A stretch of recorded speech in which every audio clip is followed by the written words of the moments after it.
direction of Democratic Governor Newsom. Next up, let's talk club meeting. On Tuesday, girls volleyball faced off against Dublin. Tomorrow, wear your favorite jersey. On Wednesday, Schedule for Wednesday, August 25th has been changed to be virtual.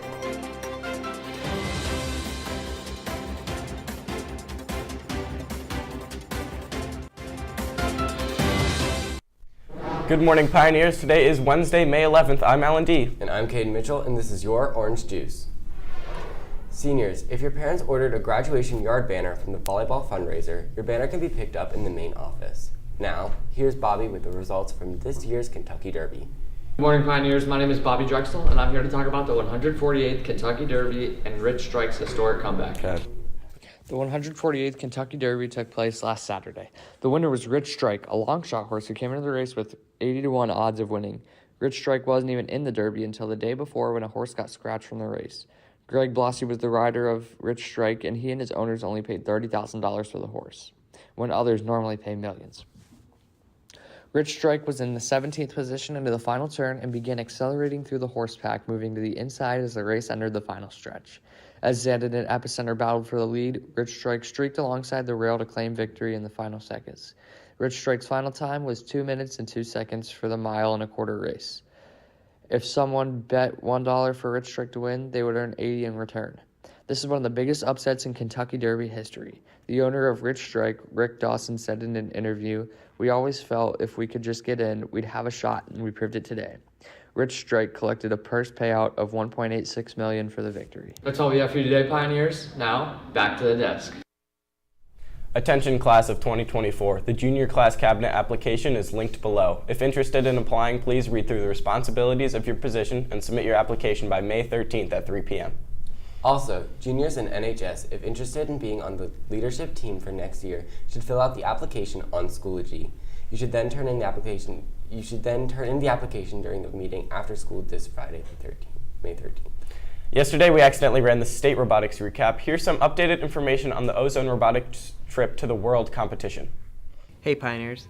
The Olentangy District Robotics team went to Houston to represent our district at the World's competition hosted by First Robotics. I'll take a look into how the competition went.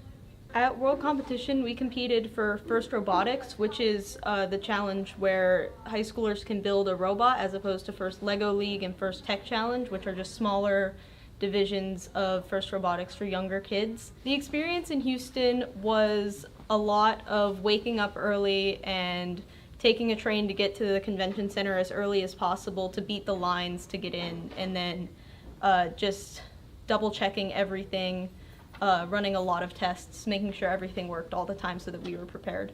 For me and the team, this experience at Worlds was great, especially because so few of the people on the team, all of the sophomores and freshmen and some of the juniors, have never had a proper competition before. So this was a really great first experience for us. And for the seniors, this was a really great last season as well.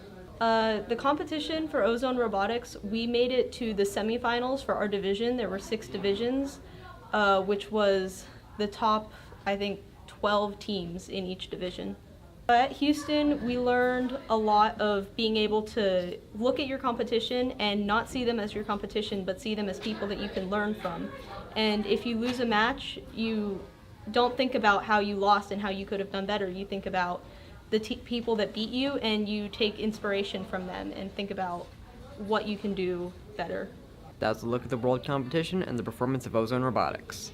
The team has met several times a week over the past 4 months in order to build a robot and participate in 2 competitions, so congratulations on their hard work. Back to the news desk. Thanks, Jake. Now a quick look at what you can look for in the May Courier.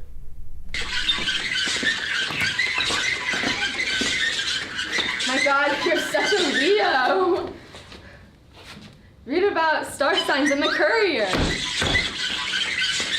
Are you bored at home? Maybe you can start learning how to do your own nails. Read about it in the Courier. Do you think that your sports uniforms should be a little different? You can read about the history of certain sports uniforms in the Courier. Oh yeah. Read about prom in the Courier. So true. Hey, Mr. Smith. We're gonna miss you when you leave. Read about him in the Courier. Cedric Hasmith, Duke, University. My name's Kendall Kennedy, and I'm committed to the University of Alabama at Tuscaloosa. Roll Tide! My name's Lily Clark, and I'm committed to the Ohio State University. Read about it in the Courier. Also, get it because of the senior side. See where people are going, certain superlatives, messages from teachers, and more. It is so amazing. You should so buy it. And guess what? It's only $3! Bring $3, please. $1, $2, $3. It's so worth it. Action packed. Double issue. Double 2. Be sure to bring money for a courier. Watch for the staff with a special look. Now let's throw it over to Wyatt for the daily sports update. Thanks, Alan. Last night, baseball lost 5-3 to Upper Arlington. The boys will look to bounce back tonight against Powell in their matchup against the Patriots. Boys volleyball lost in 4 sets to Kaufman 1-3. The boys will host Thomas Worthington and Pickerington Central tonight at 5:30 p.m. Girls lacrosse faced off against CSG and lost in a close 18-14 game. Senior Ellie Beck dominated with 6 goals. Kate Beckley and Emma Kate Kogan each scored a hat trick as well. Boys tennis lost to New Albany last night 2-3 in their final regular season matchup. The boys are competing in sectionals this morning, so best of luck to them. Boys lacrosse will travel to Columbus Academy tonight at 5:30 p.m. for a non-conference matchup to end their regular season. That's all I have for today. Back to you guys. Well, that's all we have for you today, Pioneers. Make sure to follow us on Twitter at OOHS Juice and tune into our live radio station WPLP The Pulp on the free Mixler app. For The Juice, I'm Alan D. And I'm Cade Mitchell. Remember to stay GC Pioneers, and please stand for your pledge. I pledge allegiance to the flag of the United States of America and to the republic for which it stands, one nation, under God, indivisible, with liberty and justice for all.